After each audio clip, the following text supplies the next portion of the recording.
Olá, amigos e amigas, tudo bem? Vamos gravar agora a aula desse sábado, dia 17 de outubro de 2020. Nós normalmente nos reunimos no Centro Espírita do Calvário ao Céu às 14h30 e vamos agora gravar então a aula desse dia e vamos retomar a questão 465.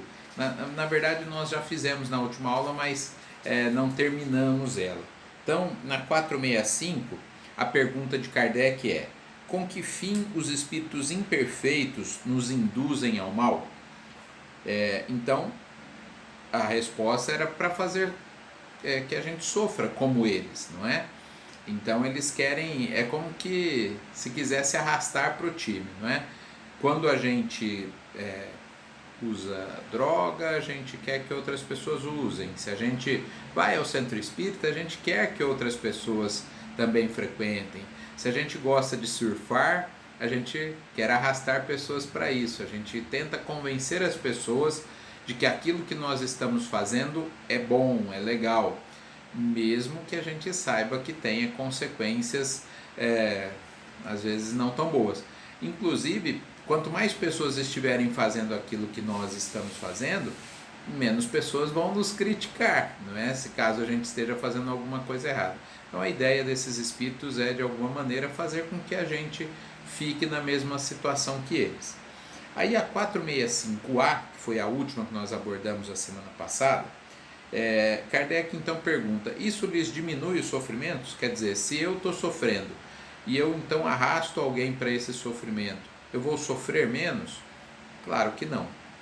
Os espíritos respondem: olha, de forma alguma, né? Pode até agravar isso, porque se eu estou levando alguém para um caminho inadequado, isso também vai gerar consequências no curto, médio ou longo prazo, dependendo da situação. Mas eu não tenho essa clareza quando estou numa situação de inferioridade ainda. Então eu acredito que aquilo é o melhor, né? Eu acredito que aquilo é o mais correto.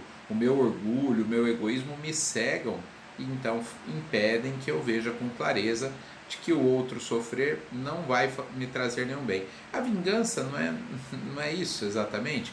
A pessoa quer se vingar, mas e aí? O outro vai sofrer e você vai melhorar com isso? Né? E a pessoa nem quer pensar sobre isso. Não importa, eu vou ficar feliz sim de ver ele sofrendo. Quer dizer, é a primeira impressão. Claro que isso não vai trazer felicidade. Então essa é a questão 465A. E aí a primeira de hoje, né, que eu não concluí a semana passada, é a 465B. Que espécie de sofrimentos querem fazer-nos provar? Aqueles sofrimentos que decorrem da nossa inferioridade, da própria inferioridade deles, não é? Espíritos superiores não têm alguns sofrimentos. Aliás, aqui vamos entender, né? A dor é uma coisa, o sofrimento é outra. Então, por exemplo, a perda de um ente querido, uma perda qualquer, ela gera uma dor. De alguma maneira, ali, né, para espíritos ainda imperfeitos, gera uma dor. Mas o quanto nós vamos sofrer, de que forma nós vamos sofrer, aí já vai dependendo do nosso grau de esclarecimento, de adiantamento. Então, algumas situações que para nós podem ser penosas, para espíritos um pouco acima de nós, já não é. Mas também o contrário acontece. Coisas que para nós é tranquilo, a gente não se incomoda mais, espíritos ainda um degrau abaixo podem ficar muito incomodados. Não é assim dentro de casa, no trabalho, na escola, em qualquer lugar você vê isso. Aqui só fazer uma observação. Nós não progredimos igualmente em todos os itens. Então, de repente, um item que me incomoda não te incomoda, mas também o contrário acontece, não é? Algo que não me incomoda mais e ainda te incomoda. Então, não é porque eu não me incomodo com isso quer dizer que eu seja superior ao outro. Não, mas outras coisas que ele já também superou e eu ainda não superei, não é? Bom, a questão agora é a 466. Por que permite Deus que os espíritos nos incitem ao mal? Para experimentar a nossa fé e a nossa constância no bem. Exatamente o mundo que nós estamos tem esse propósito, né, de provas e expiações. Já expliquei isso, vamos lembrar. Expiações são aquelas coisas que eu não tenho como escapar, são consequências naturais dos meus atos. Então, se eu ajo dessa ou daquela forma, naturalmente eu terei consequências, colheitas obrigatórias, e isso é o que nós chamamos de expiações, que vai com certeza trazer dor. Como eu falei, o sofrimento vai depender do meu grau de maturidade para lidar com essa dor, não é? Então, aquela frase, a dor é inevitável, o sofrimento é opcional, ela é muito verdadeira. Então, alguém, por exemplo, que perdeu um filho, pode se matar por isso, não suportar a dor. E outras pessoas, eu já citei isso em aulas, né? Tem várias pessoas, mas um casal de japoneses, descendentes japoneses, ali na Grande São Paulo, que criou uma ONG, eles tiveram um filho assassinado, e eles criaram uma ONG para ajudar pessoas em situações similares a que eles passaram. Então veja como cada um lida com a dor de uma maneira completamente diferente, né? Alguns vão sofrer, eles não sentem, eles não gostavam do filho, claro que não é nada disso. Eles têm sentimento, têm saudade, mas lidam com essa dor de uma maneira diferente, com resignação, com a ideia de superação, né? Então, ao passarmos por essas provas, nós vamos ver se realmente vencemos aquele obstáculo, se não temos mais que nos preocupar com isso, né? Aqui, só uma coisa ainda na questão 466, eu destaquei um pedaço aqui, ó. Quando as más influências agem sobre ti, és tu mesmo que as chamas. Isso é uma coisa que é difícil a gente colocar às vezes na cabeça de quem está passando por um processo obsessivo.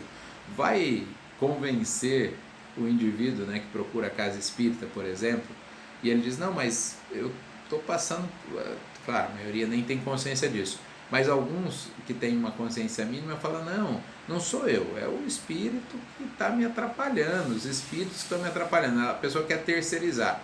E aí a gente fala, olha, os espíritos, se eles estão junto de você, é porque você mesmo a chama. Já nem fala isso, porque se falar, a pessoa fala, que absurdo, imagina que eu vou querer esses espíritos junto comigo. Na verdade, gente, é um chamar de uma maneira diferente. Eu chamo com as minhas atitudes, eu chamo com os meus pensamentos, eu chamo com os meus sentimentos. Então, se eu tenho sentimentos malévolos, de vingança, que tipo de espírito vai estar me acompanhando?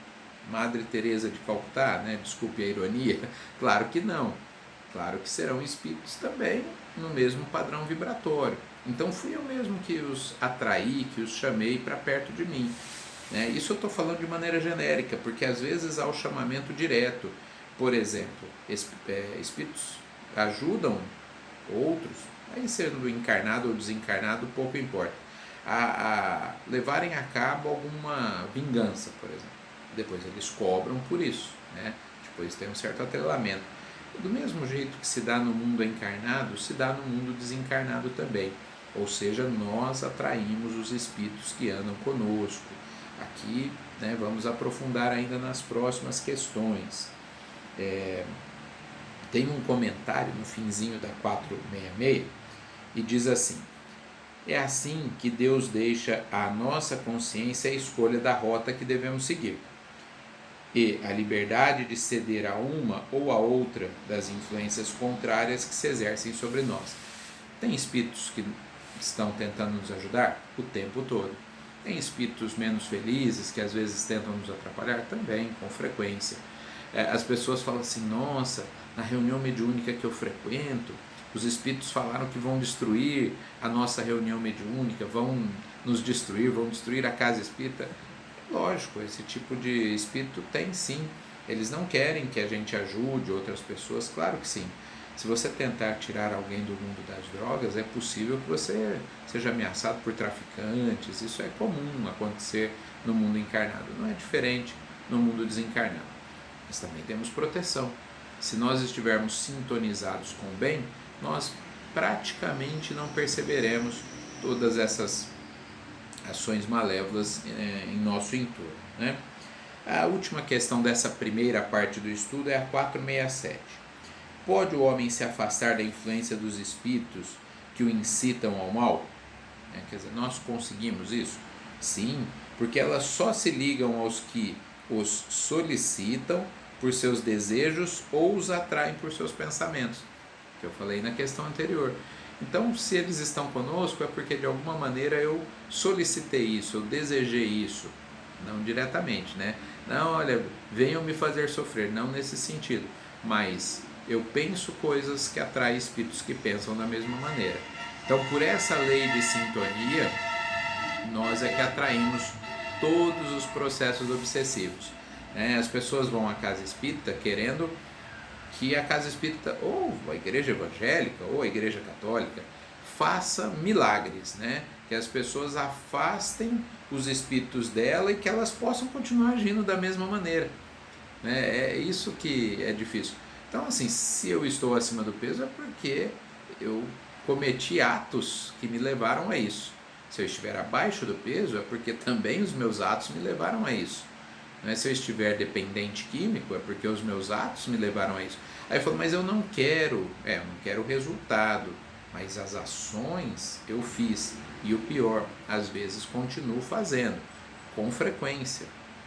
Quando a gente diz então para as pessoas, olha, o necessário é que você, para realmente você quer se livrar disso, claro que quero, então é necessário que você mude de atitude. Ah não, mas isso eu só quero me livrar disso, eu só quero me livrar do efeito, a causa eu quero continuar fazendo. Esse é um problema que nós vamos voltar a conversar daqui um pouco.